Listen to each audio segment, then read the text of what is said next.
টাকার ভেজ থালি এসি রেস্টুরেন্টে বসে 8 রকম পদ দিয়ে 8 রকমের আইটেম দিদি। 8 রকমের আইটেম। আচ্ছা কি কি থাকছে একটু চট করে বলে দাও। একদম স্টিম রাইস, যে কোনো একটা সিজনাল ভাজা, আজকে আছে করলা আলু ভাজা, আলু ঝুরি, আলু ফুলকপি সবজি, ভেজ ডাল, তাও আবার ঘি দিয়া, স্যালাড, চাটনি, পাপড়। বাহ, এত সব কিছু দিয়ে মাত্র 39। আমার কিছু বলার না, নেই। পিছনে এসিও আছে, একেবারে কিন্তু এসিও কিন্তু রয়েছে, পুরো ওয়েল ডেকোরেট করা রেস্টুরেন্ট। আচ্ছা আচ্ছা আচ্ছা আচ্ছা 39। আচ্ছা এটাই খাবে না, এর সঙ্গে আপনি খেতে পারেন ফিশ থালি। দাম কত? মাত্র 100 টাকা।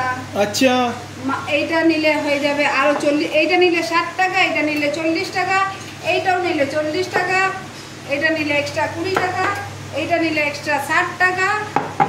ইলিশ নিলে এক্সট্রা, সিজনের উপরে দাম ডিপেন্ড করে, তো এখন চলছে 100 টাকা। শুনে নিলে, যে বাজার আর যেখান থেকেই দেখছো না কেন, বিরিয়ানি ওয়ালেতে চলে আসো এরকম থালি খেতে। আর কিছু লাগবে? একেবারে মক্কেল, লস্যি ফস্যি সব আছে, চা ফা সব আছে। আর কি চাই।